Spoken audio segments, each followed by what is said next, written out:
نحمده ونصلي على رسوله الكريم.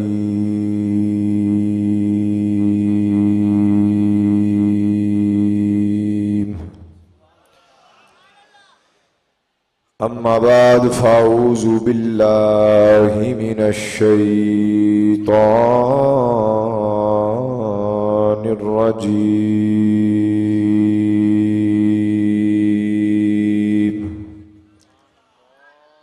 بسم الله الرحمن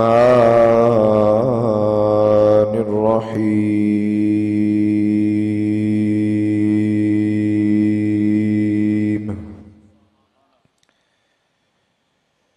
وما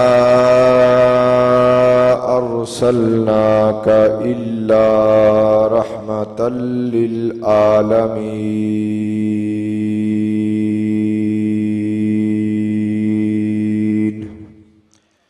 صدق الله العظيم وصدق رسوله النبي الكريم.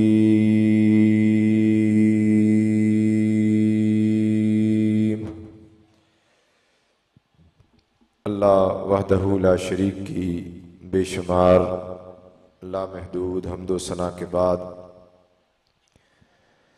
درود لامحدود آقا نامدار مدنی تاجدار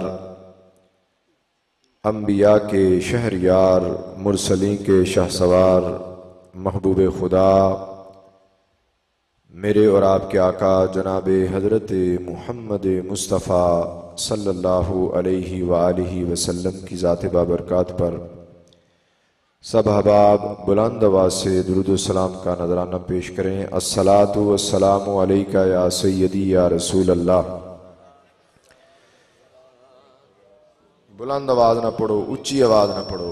الصلاۃ والسلام علیک یا سیدی یا رسول اللہ. والا تھوڑی بیٹری ہونے ڈاؤن ہوئی ہے، یہ محفل جڑی ہے بڑی دیر تک جاری رہنی ہے تو میں کیونکہ عرس پاک سی اس واسطے تھوڑا جا تھکاوٹ دا شکار ہاں. اونچی آواز نہ پڑھو، کم از کم میرے تک تے آواز آئے. درود شریف پڑھو. الصلاۃ والسلام علیک یا سیدی یا رسول اللہ وعلی آلک و اصحابک یا رحمت للعالمین.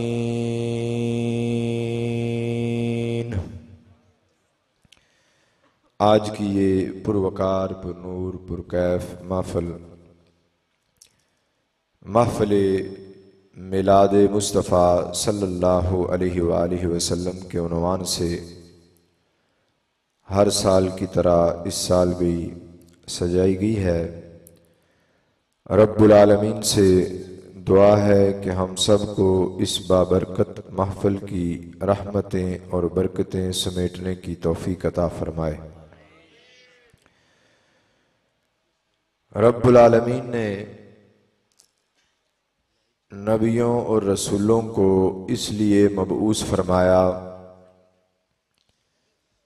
کہ وہ مخلوق کو خالق تک پہنچنے والے رستے پر چلائیں. حضرت آدم علیہ السلام سے لے کر حضرت عیسیٰ علیہ السلام تک نبی آتے رہے، رسول آتے رہے اور اپنے اپنے وقت میں لوگوں کو راہ ہدایت کی طرف رہنمائی فرماتے رہے. کوئی نبی کسی خاص قوم کے لیے نبی بن کر آیا، کوئی کسی خاص علاقے کے لیے، مگر جب میرے اور آپ کے آقا حضور علیہ السلام کی باری آئی تو رب العالمین نے آپ کو تمام جہانوں کے لیے نبی اور رسول بنا کر بھیج دیا.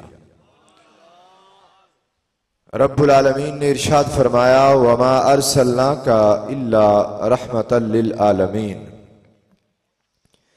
اے محبوب ہم نے آپ کو تمام جہانوں کے لیے رحمت بنا کر بھیج دیا ہے. جہاں تک خدا کی خدائی ہے، اور ظاہر ہے ہمارا عقیدہ ہے کہ ہر جگہ ہی خدا کی خدائی ہے، وہاں تک مصطفیٰ کی مصطفائی ہے۔ حضور کی رحمت ہر چیز کو گھیرے ہوئے ہے۔ ہر جہاں جو رب نے پیدا کیا ہے، اور ظاہر ہے کہ رب نے ہی ہر جہاں کو پیدا کیا ہے، اس میں بسنے والی ہر مخلوق کے لیے، چاہے وہ جاندار ہو بے جان ہو، رب العالمین نے حضور کو رحمت قرار دیا ہے۔ اس دنیا جس میں ہم بستے ہیں، یہ زمین جس پر ہم رہتے ہیں، اس میں مختلف اجسام کائنات موجود ہیں۔ درخت ہیں، پہاڑ ہیں، پتھر ہیں، لکڑیاں ہیں، پانی ہے۔ دیکھتے ہیں کہ انسانوں نے تو حضور کا کلمہ پڑھا، جنوں نے تو حضور کا کلمہ پڑھا، کیا ان اجسام کائنات نے بھی حضور کی رحمت کو محسوس کیا؟ نبی رحمت نور مجسم صلی اللہ علیہ وآلہ وسلم نے ایک درخت کو حکم دیا کہ میرے پاس آؤ۔ درخت دائیں ہوا، بائیں ہوا، آگے ہوا، پیچھے ہوا، اپنے آپ کو جڑ سے، زمین سے الگ کرتا ہوا حضور کے قدموں میں حاضر ہو گیا۔ ایک کافر کا سامنا حضور سے ہوا، کہنے لگا کہ بتائیں میری مٹھی میں کیا ہے تو میں کلمہ پڑھوں گا۔ حضور نے فرمایا میں بتاؤں یا یہ شے بتائے؟ اس نے کہا جی یہ چیز بتا دے۔ حضور نے حکم دیا، پتھروں نے پڑھا لا الہ الا اللہ محمد الرسول اللہ۔ حضور نے فرمایا احد پہاڑ مجھ سے محبت کرتا ہے، میں احد پہاڑ سے محبت کرتا ہوں۔ علم مصطفیٰ، محبت مصطفیٰ رب نے پہاڑوں میں رکھ دی۔ حضور کا حکم کنکروں نے مانا، حضور کا حکم درختوں نے تسلیم کیا۔ ایک جگہ حضور تشریف فرما تھے، عرض کی گئی حضور یہاں نہ بیٹھیں۔ پوچھا کیا بات ہے؟ کہا گیا کہ یہاں ایک پاگل اونٹ آ رہا ہے۔ بولا جب جانور ہلکا ہو جاتا ہے، چاہے گائے ہو، بھینس ہو، بکرا ہو، کتا ہو، کوئی بھی جانور جب ہلکے پن کا شکار ہو جاتا ہے تو وہ اپنے مالک کی پہچان بھی بھول جاتا ہے۔ اب حضور نے فرمایا آنے دو۔ اب جانور تھا، اونٹ تھا، پاگل ہو چکا تھا۔ جب اس کا سامنا حضور سے ہوا تو اس نے اپنا سر حضور کے قدموں میں رکھ دیا۔ ایک خشک کھجور کا تنا تھا، اس کے ساتھ حضور ٹیک لگا کر خطبہ ارشاد فرمایا کرتے تھے۔ ایک روز صحابہ اکرام نے پروگرام بنایا کہ یہ خشک لکڑی ہے، اتنی اچھی معلوم نہیں ہوتی، اس کو یہاں سے ہٹا دیتے ہیں، اس جگہ کوئی اعلیٰ چیز رکھ دیتے ہیں، اعلیٰ ممبر رکھ دیتے ہیں، ہمارے آقا اس سے ٹیک لگایا کریں۔ اب اسے اکھاڑا گیا۔ اس دوران حضور تشریف لے آئے، خشک لکڑی نے رونا شروع کر دیا۔ صحابہ نے اس کے رونے کی آواز کو سنا۔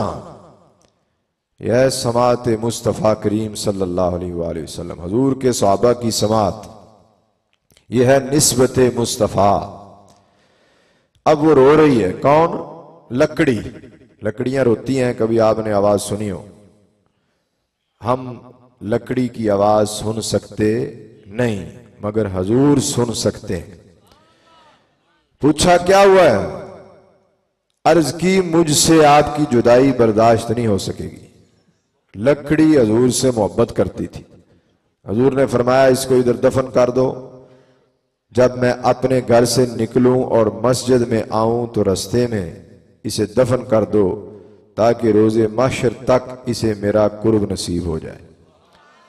آج بھی وہ لکڑی وہاں دفن ہے، مسجد نبوی شریف کے اندر، اور وہاں پلر بنا ہوا ہے، ستون بنا ہوا ہے، اس کے اوپر لکھا ہوا ہے کہ یہ وہ جگہ ہے جہاں حضور کی عاشق خشک لکڑی دفن ہے۔ اب یہ جو معجزات میں نے آپ کو سنائے ہیں، ان سے نتیجہ یہ نکالنا ہے کہ آج کچھ لوگ ایسے ہیں کلمہ بھی پڑھتے ہیں، روزہ بھی رکھتے ہیں، زکوٰۃ بھی دیتے ہیں، حج بھی کرتے ہیں، قرآن پاک کی تلاوت بھی کرتے ہیں، ان کے ماتھوں پر محراب بھی پڑے ہوئے ہیں، خیرات بھی کرتے ہیں، مگر جب محفل میلاد ہم جیسے سجاتے ہیں وہ کہتے ہیں یہ نیا کام ہے، یہ بدعت ہے، یہ کہاں لکھا ہے، یہ کس نے کیا ہے۔ اب دیکھنا یہ ہے کہ ہم یہاں کر کیا رہے ہیں، کیا کیا ہے؟ تلاوت ہوئی ہے، نعت پڑھی گئی ہے، حضور کا ذکر ہوا ہے، حضور کے محبوبوں کا ذکر ہوا ہے، اہل بیت اطہار کا ذکر ہوا ہے، صحابہ کا ذکر ہوا ہے، اولیاء کا ذکر ہوا ہے۔ تو اس میں کون سا نیا کام کیا ہے؟ ہاں یہ لاؤڈ سپیکر لگا ہے، یہ لائٹیں لگی ہیں، یہ پھولوں کا انتظام ہوا ہے، یہ اسٹیج بنا ہے، یہ ٹینٹ لگے ہیں، ہاں یہ نیا کام ہے، مگر یہ نیا کام کوئی دین کے خلاف نہیں ہے۔ اسلام کیا ہے؟ دین فطرت ہے۔ دین اسلام راہبانیت نہیں سکھاتا۔ اسلام یہ نہیں کہتا جنگل میں چلے جاؤ، بیوی بچوں کو چھوڑ دو، دنیا کو چھوڑ دو، جا کے وہاں ڈیرا لگا لو۔ ہاں مخصوص وقت کے لیے اولیاء نے جنگلوں کا رخ کیا، اولیاء نے علیحدہ مقام کا رخ کیا، مگر کچھ وقت کے لیے، پھر وہ مخلوق میں آئے، پھر وہ دنیا میں رہے، انہوں نے شادیاں بھی کی، انہوں نے کاروبار بھی کیا، انہوں نے زندگی بسر کی مخلوق خدا میں، مگر اپنا کردار ایسا پیش کیا کہ مخلوق خدا ان کی طرف کھچی چلی آئی۔ اسلام دین فطرت ہے۔ اللہ حضرت حضور شیر ربانی رحمۃ اللہ علیہ فرماتے ہیں ترک دنیا سے یہ مراد نہیں ہے کہ جنگل میں چلے جاؤ، دنیا کو چھوڑنے سے یہ مراد نہیں کہ جنگل میں چلے جاؤ، فرمایا ترک دنیا سے مراد یہ ہے کہ ہاتھ کار والے دل یار والے۔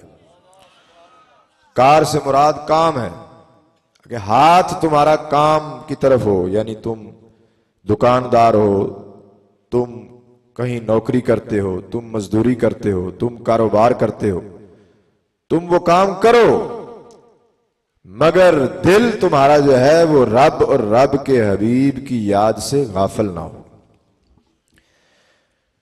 تو اسلام دین فطرت ہے۔ یہ آج دنیاوی ضرورتیں ہیں کہ لوگ زیادہ ہیں، ہماری آواز دور تک پہنچ نہیں سکتی، ہم نے اسپیکر کا انتظام کر لیا۔ اب ہمارے پاس وہ پاور نہیں ہے، ہمارے پاس وہ طاقت نہیں ہے کہ حضور غوث پاک رحمت اللہ علیہ ہزاروں لوگوں کے مجمع میں گفتگو فرمایا کرتے تھے، قریب بیٹھنے والا جتنی آواز سنتا تھا سب سے آخر میں بیٹھنے والا بھی اتنی آواز سنتا تھا۔ یہ حضور غوث پاک کی شان ہے، ہم ان کے غلام ہیں۔ اب یہ لاؤڈ سپیکر لگا لیتے ہیں، یہ لائٹیں لگا لیتے ہیں، تو کیا شادیوں پہ لائٹ نہیں لگتی؟ کیا دیگر جو فنکشن ہوتے ہیں ان میں یہ انتظام نہیں ہوتے؟ تو تب یہ نیا کام نہیں ہوتا۔ جب بچوں کی سالگرہ ہوتی ہے تب جیسے مرضی دیگیں پکا لیں، تب کسی کو بدعت خیال نہیں آتی۔ جب ولیمہ کرتے ہیں تب ٹینٹ لگا لیے جائیں یا لائٹوں کا انتظام کر لیا جائے تو کوئی نہیں کہتا یہ نیا کام ہے، یہ بدعت ہے۔ جب حضور کی محفل سجائی جائے تو تب یہ بڑے بڑے جن کے محراب پڑے ہوئے ہیں یہ کہتے ہیں جی یہ نیا کام ہے، یہ بدعت ہے۔ میں کہتا ہوں تم بدعت ہو، تم خود بدعت ہو، تم نئے ہو، تم تب نہیں تھے جب سرکار تھے۔ بات سمجھ آ رہی؟ تم بھی تو آج پیدا ہوئے ہو۔ تو حضور کی تعریف کرنا یا حضور سے عشق و محبت کا اظہار کرنا یہ نیا کام نہیں ہے، صحابہ اکرام نے اپنے دور میں کیا ہے، اہل بیت اطہار نے کیا ہے، اولیاء نے کیا ہے۔ اس برے صغیر پاک و ہند کے بہت بڑے ولی کامل حضرت شاہ عبد الرحیم رحمت اللہ علیہ، بیٹھ جائیں گفتگو سنیں، بس میں اپنی گفتگو ختم کرنا چاہتا ہوں میلاد شریف کے حوالے سے ایک بات بتا کے کہ اس کا فائدہ کیا ہوتا ہے۔ یہ کوئی رسم نہیں ہے کہ ہم ہر سال بیٹھ جائیں، نعت خوانوں کو بلائیں، نعتیں سنیں اور اس کے بعد گھروں کو جا کے سو جائیں. نہیں، یہ بڑی برکت کا کام ہے، یہ کوئی عام کام نہیں ہے، یہ حضور کی خوشنودی حاصل کرنے والا کام ہے. اس لیے ادب و آداب سے بیٹھیں. حضرت شاہ عبد الرحیم رحمۃ اللہ علیہ، ان کا واقعہ میرے دادا جان حضور فخر المشائخ حضرت میاں جمیل احمد صاحب رحمۃ اللہ علیہ اکثر سنایا کرتے تھے. آپ فرماتے تھے کہ شاہ عبد الرحیم رحمۃ اللہ علیہ ہر سال حضور کی ولادت کی خوشی میں لنگر پکوا کر تقسیم فرمایا کرتے تھے. ایک سال ایسا آیا کہ ان کے پاس وسائل نہیں تھے، ان کے پاس اتنا مال نہیں تھا کہ وہ بہت زیادہ اہتمام کرتے. تو خیال کیا کہ پروگرام لنگر پکانے کا ملتوی ہو گیا ہے، ختم ہو گیا، اگلے سال کر لوں گا. پھر سوچا کچھ نہ کچھ کرنا چاہیے، یہ مقبول بارگاہ عمل ہے.